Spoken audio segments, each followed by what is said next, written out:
আলাইকুম। বিশেষ বর্ষের পরীক্ষার্থীরা আপনাদের জন্য ষষ্ঠ পত্র, তার নাম হচ্ছে কোম্পানি এবং বাণিজ্যিক আইন। যদিও আপনারা জানেন যে তৃতীয় পত্র আপনাদের একেবারে লাস্টে হবে। এখন এই বাণিজ্যিক আইনে একটা চ্যাপ্টার নাম হচ্ছে দেউলিয়া। এটা মূলত ইনসলভেন্সি অ্যাক্ট আইন দিয়ে পরিচালিত হয়। দেউলিয়া বিষয়টা মানে হচ্ছে কোনো ব্যক্তি যিনি মোটামুটি এক প্রকার নিঃস্ব।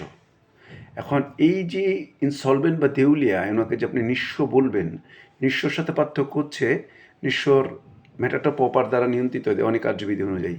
আর দেউলিয়া ব্যাপারটা একটু ভিন্ন, যাকে আনুষ্ঠানিকভাবে আদালত থেকে কোনো ব্যক্তিকে দেউলিয়া যখন ঘোষণা করা হয়।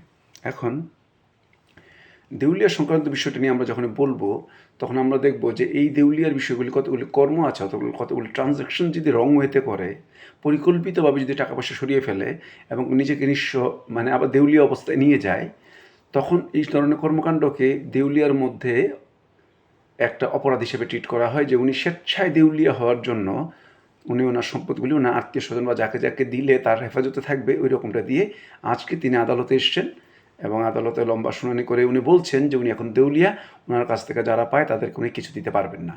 এটা হচ্ছে কথা। এখন এই যে দেউলিয়াটা হয়ে গেল, এখন দেউলিয়া তো সবাইকে করা যাবে কিনা, ব্যক্তি প্রতিষ্ঠান বিভিন্ন বিষয়কে আপনি করতে পারবেন, কিন্তু আবার কিছু কিছু শ্রেণীকেও করতে পারবে না।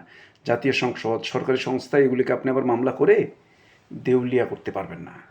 দেউলিয়া সম্পর্কে আপনারা জানেন যে গত বছরের আগের বছর দেউলিয়া থেকে দুইটা প্রশ্ন এসছে দেউলিয়া থেকে। আপনি মিনিমাম একটাকে ধরে রাখতে পারেন, এর মধ্যে বেশ কিছু প্রবলেমেটিক ব্যাপার থাকে।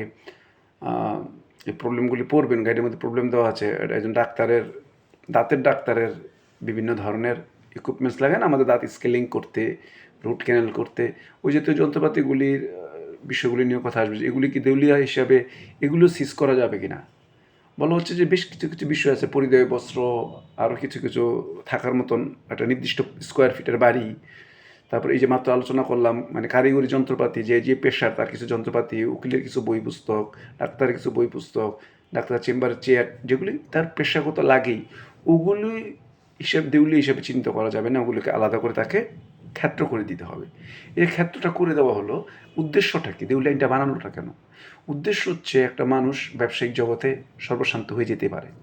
এর কারণে যারা পাওনাদার থাকবে এরা যেন তার উপর ঝাঁপিয়ে পড়ে তাকে হুমকির মুখে না ফেলে দেয়। সে আদালতে গিয়ে যদি প্রুভ করতে পারে ওই মুহূর্তে তার বিরুদ্ধে, তখন আর মামলাগুলিকে কন্টিনিউ করা যাবে না।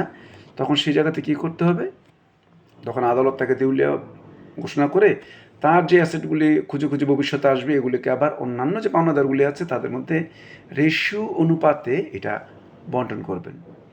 কেন বন্টন করবেন? কারণ প্রত্যেকেরই তো টাকা পাওয়ার অধিকার আছে মিস্টার এক্সের কাছ থেকে, মানে যিনি দেউলিয়া হচ্ছেন। কাজেই দেউলিয়া মানে হচ্ছে নিঃস্ব বা আর্থিকভাবে অক্ষম হয়ে যাওয়া, পড়ে ভরা। সবাইকে দেউলিয়া ঘোষণা করা যায় না, যেমন সরকারি সংস্থা এগুলোকে দেউলিয়া করা যাচ্ছে না। কিছু কিছু কর্মকাণ্ড দেউলিয়া ঘোষণার ক্ষেত্রে পরিপন্থী। দেউলিয়া হলে সুবিধা কি, তাকে মানুষের রোষানলের হাত থেকে রক্ষা করা যাবে। ভবিষ্যতে উনি যত ইনকাম করবে ওখান থেকে অ্যাডজাস্ট করে পর্যায়ক্রমে প্রতিনিধি দিয়ে দেওয়া হবে। দেউলিয়া সংক্রান্ত এই একটা ভিডিও পাঠালাম, আর ভিডিওগুলো আপনার সঙ্গে থাকবেন। আমার ইউটিউব চ্যানেল বিপু ল একাডেমিতে আপনি ইনক্লুড হয়ে থাকেন, দেখেন ওখানে কিন্তু আমি দেউলিয়ার আরও ভিডিও করে রেখেছি, বেশ কিছু ভিডিও আছে। এই জন্য আমার ইউটিউবে সাবস্ক্রাইব করে রাখতে পারলেন ওটা তো আরও ভালো, তাহলে ওখান থেকে আপনি অলরেডি বিভিন্ন ধরনের ডাটা পেতে থাকবেন। আজকে দেউলিয়া আলোচনা করলাম, এরপর আমরা আরেকদিন আলোচনা করবো চেক, এই বিষয়গুলিকে আমরা পর্যায়ক্রমে যাব।